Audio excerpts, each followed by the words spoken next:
Well, good evening, and thank you for tuning in to another week with Fathers Who Care. I called myself trying to move fast, but as I was sitting in here talking to the rep, I got so caught up in the conversation with the rep, I forgot to go live. And I'm going live, so y'all bear with me just a hot minute. I wanted to make sure that this show that we're doing with the rep tonight, that we have a lot of information that we wanted to share, if that's okay with you. That's perfect. We want to share the information, but we also want to kind of feature some of the things that's going on in the neighborhood. And I normally have the young folks helping me with this thing, so you got to bear with me, guys. I'm kind of new at this, all right? You new at the social media? A little bit. No, you're not. They got you trained. just a little bit. Just a little bit, they got me. What you got there going? I don't know what it is. Trust me. Take that thing and put it on live. Anyway, you're watching Fathers Who Care, and this evening we have none other than our very own Representative Shawn Ford. And I apologize about that phone thing, but we was talking and got caught up in the conversation, and we was doing some other things. But we wanted to go live and put something on here so we can keep you guys actively involved in what's happening. So I think right now is. There you go. Look like we got it going on in there. We'll be ready in a second. So of course, I'm Walter Jones from Fathers Who Care, and of course you got the rep. Can you see the rep over there? Hey. Yeah. So there you go. And then we have, of course, we got our young people up in there. We got Amari, we got David, we got Marshayla, we got Vernisha, and we want to thank CAN TV for all that you've done over the years to make this environment, CAN TV, a nurturing environment for those of us who want to come out and share information and to bring out seasoned individuals who have been extraordinarily faithful in our plight to do what we can to try to empower the least of us. And so much is going on that I'm so excited to have our rep with us this evening, because it's our prayer that the rep tonight would talk to us about some of the real issues that are affecting our community, opioid, heroin, the influx on violence, the consent decree, all of the stuff that's going on in our communities. We got numbers from all of the different neighborhoods, and our numbers are saying, rep, that Austin is #1 again in homicides, and #1 again in people being shot, and #1 again in total violence in the neighborhood. So that's something we can talk about later. But anyway, you're watching Fathers Who Care. Of course, our number here is 312-738-1060. And tonight we want to talk about what can we do as a community to empower each other. Now, we've been talking about what they should do and what they should do and what they should do. But what are you doing? What are you actually doing to make a difference? Yeah, I know it's tedious. I know sometimes it's hard out here. We know we're out here. However, if we all just shared a little bit more, if we all loved each other just a little bit more, if we pooled our resources a little bit more, it wouldn't be as hard as it is on one person. If we all just kind of work together for the betterment of our babies. I love my children. I know you love your children. I love my community. I know you love your community. What if we just went back to some of our values that folks say we don't have? We do have the values. But what if we just ignited or reignited our value system, where our parents down the street was concerned about the kids down the street that wasn't their kids? Like the days I grew up, if I did something down the street, my the folks down the street would give me some discipline down there and bring me home, and I'd get it again.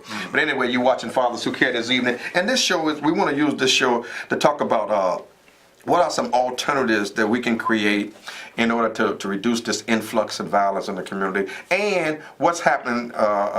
Do we need to create some public policies? What public policies exist? And with that being said, we want to encourage you all to come out with us tomorrow night, which is Friday.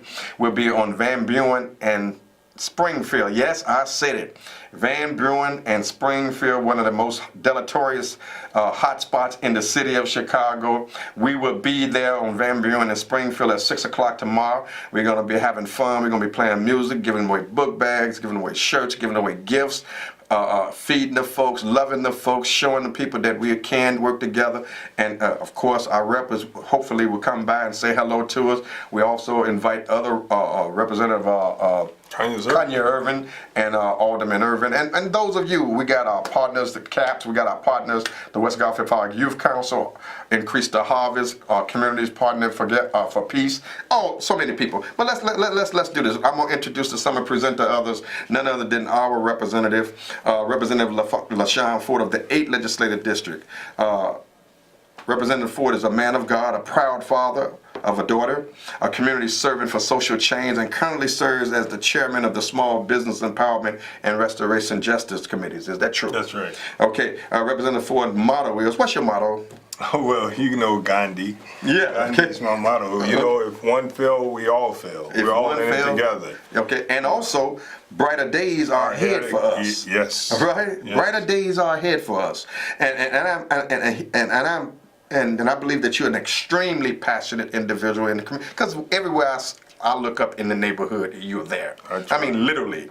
I mean, you take off the suits, you get out there on the ground, anytime someone needs you in the neighborhood, you're accessible, all right? You're one of those reps that's like, you're a representative, but you've really got your hands, your feet on the ground with the people, and you're one of those reps that folks don't have to set an appointment to talk to you. Folks can call you on the phone. Folks can see you in the neighborhood. You put me in the mind of our congressman, all right? The congressman is that accessible, all right? And we know he's put in a whole lot of years, and we need to continue to pray for our congressman and stand on his shoulders. Yes. But I'm talking about you tonight. I'm talking about the work that you've been doing in the community. So I like to keep on saying that I really believe that your heart is for the people.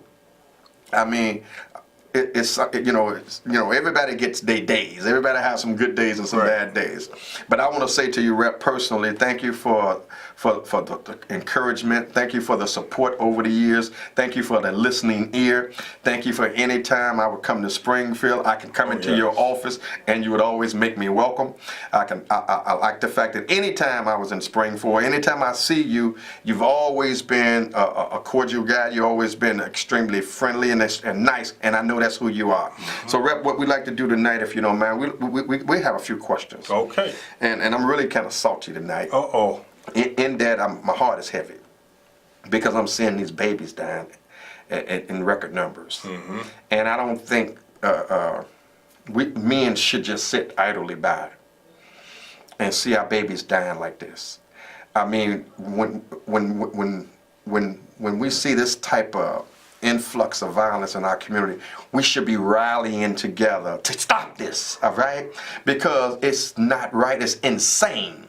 I mean, this is a war zone in the city of Chicago, and it seems like it's just business as usual, all right? I mean, all of these shootings for all of these different weeks, and I'm hearing there's no one been arrested. All right? Now, I got some numbers. I got young people in there right now working with me who keep me up to date on numbers. They're telling me about all of these numbers of shootings, of homicides, of strangulation, and all this stuff. And I'm wondering why we can't create an environment where folks don't have to be afraid to go to school, afraid to come out and play. Why is it that? But let me move on, because I got that for you coming. So I'm gonna ask this question. Your father, right? Yes, 14 years old. 14 years old. Yeah. And I see you. I do follow you on Facebook, and I see you all the time with your daughter. Yes. Now, I don't want to ask you about the professional side of it, because you're a broker too, right? I am a real estate broker. You're a real estate broker, all right, and you are the state representative. Yes. How many years? I've been in 12 years. 12 years. 12 years. Yes. I'm not going to ask about that right now. Right. What I want to inquire about, what I would like to know, what the audience would like to know from our rep this evening is, who is LaShawn? I mean, what makes LaShawn tick? I see you look extremely happy when you're doing things with your daughter. So I take it that's something. But you tell us what it is. Yeah. What motivates LaShawn? What motivates me is, one, being born and to a mother that, she was a teenager when she had me. Then I was adopted by my grandmother, who is my mother. And that's important to me because I've never known my father, so that's huge. So that's who I am. And then being able to grow up on the west side of Chicago, and then to go through the things that I've been through. I graduated from college, that's great, a teacher. But I also had some challenges, and you were there for me when the feds indicted me on 17 counts, and you were there. I really appreciate it. So who am I? That's me. That's who I am. That's how I want people to know that the struggles of the criminal justice system, I could truly represent because I understand what it means to be offered plea deals and not take a plea deal when you know that you are innocent. You know, I have a mother that I know has been struggling with heroin addiction for a very long time. And so that's in me. I'm the same person that, just like many of you, have had lost loved ones to violence in the city of Chicago. And what I'm very happy to be a father. So all of this is what makes me raising a daughter. You know, it really makes who I am. Well, it's obviously that you're passionate about it, and you brought about some of the challenges and the test of your testimony, and that's everyone gonna have a turn. Believe me, they're gonna get their chance. I hope they don't get that. Maybe not that one. They may get something worse. Yes, all right. right. But you know, we're all gonna be tried. Yes. You know, we all are nothing but a diamond in the rough, being polished, all right, being purged. So of course I had to stand with you because you was the right guy to stand with, and I stand with anyone that loves their people, who loves their community. And now, come on, let's cut through the chase. Don't act like ain't none of you guys out there in life been falsely accused of something. That's right? the problem. Come on, don't act like none of you guys out there ain't been tried and tested on something. Come on, everybody's been tried. Everybody's gonna be tried and be tested. But stay the course. Continue to do the good work that you're doing, and continue to look beyond yourself to be a blessing to somebody else. But let's get on into this here. We want to talk, as I shared with you, about alternatives to reducing this influx of violence in the community. Also, we want to talk about what policies or what public policies are available. I want to know specifically about this consent decree that's going around that I heard about through the Obama administration. Then I heard some information about it's supposed to have been picked up, or some information supposed to be picked up from the AG's office. But I want to go back and just ask you tonight to help me and what we can do to reduce underage drinking, substance abuse, and senseless violence in our community. I think those three things are plaguing our community. I think those three things are ills that are bringing a curse upon our community, that our people are falling victim to. So I'm asking you, tell our audience, what can we do to bridge the gap between the elders like ourselves and the young people? Well, one, we have to always be able to listen to what they have to say, and you know, we have to make sure that we give the young people the tools to be successful. Okay. You know, we need resources and on the West Side, like every other community. I mean, I know organizations like yours that run on fumes, and you know, and you know, 9 times out of 10, the funding that you get is little to none, and you're right about that. I don't know how you do it. So we serve a good God. Yeah, so there are lots of organizations on the West Side that gets lots of money, and they're not providing direct services like you. Every time I see you, you have your team of youth. Well, somebody got to empower. Yes. So I feel rather privileged to be in a position that young folks want to be around. Yes. You know? Yes. And I guess they want to be around me because they told me I'm Gucci. that means cool. Oh, okay. All right.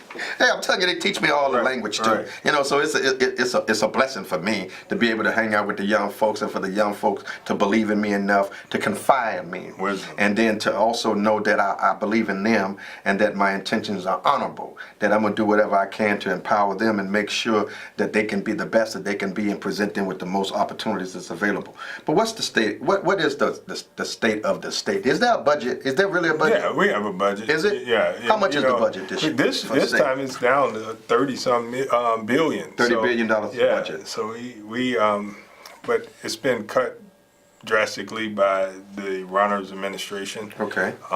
And we have to figure out how we're going to get all the bills paid. We still have billion. So are we still in debt? We're still in debt. By how much? Oh, 15 billion. 15 billion in debt. And plus 120 billion for the pension liability. These numbers are, give or take, billions. Okay. You know. So the current state of the state of Illinois is Well, for black people, the current state of Illinois is poor, you know, to and for humanity, you know. So blacks are human, and we have to just say that the majority of the people that's struggling from things like homicides and overdoses are black. Okay. And so we know that we need to do something different in order to change that. You know, the majority of the people are dropping out of schools are black in the city of Chicago because they feel that there's no real options for them. You know, when you have one school on the west side of Chicago named Frederick Douglass, and only one student decided to enroll in it. That's because the new system that Chicago public schools use, they use a system where you look up the school online and you could select the school that's good for you. Well, the kids didn't see any options with that school. But that school used to be rich. And participation, rich from the community, rich from involvement of the community, and rich with what they were bringing out of the school. Young people really were being taught. You know, the schools remind me, on the west side, remind me of some of the small businesses that struggle to keep their shelves stocked. You go in because, you know, the businesses are struggling. The store owners can't afford to keep the shelves stocked to have a strong and vibrant business. The schools remind me of that, where the students go in and the shelves are empty, where they don't have the resources that they need to meet their needs to be a successful student and to be college ready, or to have other options like trade schools. So, you know, there's no doubt when you see the decline in population on the west side of Chicago, when you see the property values being stagnant, and you see the crime as high as it is, those are all indicators of a weak school system in that area. Okay. You know, the moment you improve the school system, the moment you improve, reduce crime, you're going to see automatically the population grow again, and you're going to see property values increase. Okay. But you see the property values being stagnant, while all over the city of Chicago, property values are going up, except on the west side of Chicago in Austin and Lawndale. Okay. Well, listen. Let's do this. I want to just do a PSA on behalf of justice for Demetrius Griffin and justice for Thana Mohammed, the 81-year elder woman that was viciously murdered in her home on June the 10th. There's a reward out for her for information on those who committed this heinous act upon this elder sister of ours. And for more information, give us a call at Fathers Who Care at 773-287-5821, and we'll make sure to get you the information of those who have the reward, for those who may have information for some justice for Demetrius Griffin Jr., the young man that was burned alive in a garbage can in the Austin community, and for Mother Thana Muhammad. But with that being said, Rep, let's, that seems that, as we was talking about this influx of violence on the west side of Chicago, I just believe that folks are literally just become insensitive now, or desensitized. That's the word I wanted, desensitized, and they are traumatized. Yeah. So with that being the case, I would like to ask you, what's going on, or what is the state of mental health and trauma in the city of Chicago, and what's happening to address it? But let's ponder on that. Let's get this caller. Okay. Caller, you on air. Our guest this evening is none other than Representative Shawn Ford of the 8th Legislative District. What's your comment or question, please? I just have my comment to LaShawn Ford is, I think what would make a difference is if, like on the west side of Chicago, I don't think nobody really cares about what's going on the west side of Chicago, because when you look in the other different areas, like in Oak Park and Maywood, and when you look at a lot of other different areas, they take more good care of the schools. They give more to those schools. They do a whole lot more than what they do in our schools. Even when you go far north, those schools are offered so much more than the schools on the west side. I believe that, society in a whole, with everybody, the people in office, everybody have given up on a lot of different areas in every state. And the west side of Chicago is one of the places that has been given up on a long time ago. And it shows that nobody really cares. That's why nothing is happening. So what would your question be for the rep? You have a chance to talk to one of our legislators, state legislators, and he just said, I think he just spoke on, Okay. You can tell the conditions of a community by the lack of education folks are receiving, or the lack of access to quality education. But what's your question? Okay, so my question would be, since you're one of the one of the people that's on the west side of Chicago, and you run an office, in Chicago on the west side, what can you do? What are you all doing to make a difference so that we can better our schools, better our communities, stop the killings, so that we can make a difference? What are you all doing? Because it seems like nothing is being done by Okay, so let him. You want him to answer your question? Okay. I want him to answer, yes. Okay. Yeah, you're absolutely right. I think that, it's hard to say everything that we're doing because it's not enough. But one thing is for sure, on just a couple of days ago was the 55th anniversary of Dr. King's March on Washington for Freedom and Jobs. That what we need to do more than anything is come together and do everything that we can collectively. It's hard to say what is one person doing. It's got to be about what all of us are going to do. And I'm willing to work with you. I have a full list of agenda items that I've done and that I'm working on and that I have done to help make our community safer. So if they was interested and want to know what you're doing and being more directly involved with what you're doing, is there a number that they can call? Yeah, and they could call 773-378-5902, but they can also visit the website, LaShawnFord.com. I've passed bills to seal records. That's one of the number one problems that we have in our communities. That people when you say you pass bills to seal records, to seal records, that means if a person has committed a crime when they were younger or recently, they could get those records sealed if they're reformed. It's like an expungement or something? Expungement is getting rid of the record totally. Sealing is still law enforcement could see it. Okay. But the key is employers can't see it. Okay.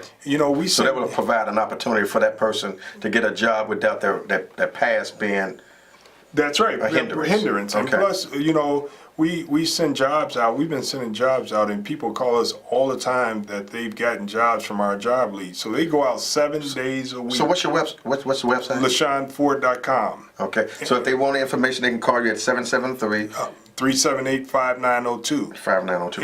And the last thing, one thing that's very important, we have a referendum on the ballot for a more comprehensive high school in Austin so that we can get the proper resources in our schools. So you're talking about the possibility of building a new one? Building a new high school, and if we invest in a new high school, we know the resources will be there. Okay. So let's do this here, because I was talking to you before about the state of mental health. Yes. I personally think I'm a little traumatized. We all are. I'm not desensitized, but I am traumatized. What's happening out here that can address some of the ills that are affecting some of us? I had an opportunity to look at some information. I want you to tell me what am I looking at here. So we're going to do a community violence affects all of us, and professional support will be there. If you've lost a family member, a friend, a neighbor, a classmate, or loved one to violence, we're going to have a meeting on September 17th at 6 o'clock at 4133. It'll be professional support there for those people. Okay, so that's basically the HSI and Bobby E. Wright triage. Triage. That's it. Wellness Center. Wellness Center. So that's on Madison on the west side of Chicago. So what you're saying is, so if folks needed some assistance with trauma, or if they needed some assistance with whatever issues that they may be going mentally, or if they're just if you lost unstable or someone something, yes, right? if you lost someone, if you experienced a murder, if your kids have lost a friend to it, they should come, and we're going to serve dinner. We're going to have professional help there, and So I can go there and get some help. You go there and get some help. Okay, there was another question that I was talking to you about, and also I want to share with you guys that on September 29th, join us for our annual Men's Health and Wellness event in Loretto Hospital. That's September 29th at 10 o'clock. More information will be forthcoming. If you need additional information, give us a call at Fathers Who Care at 773-287-5821, 773-287-5821. So here, tell us more about about this opioid and heroin task force that's going on,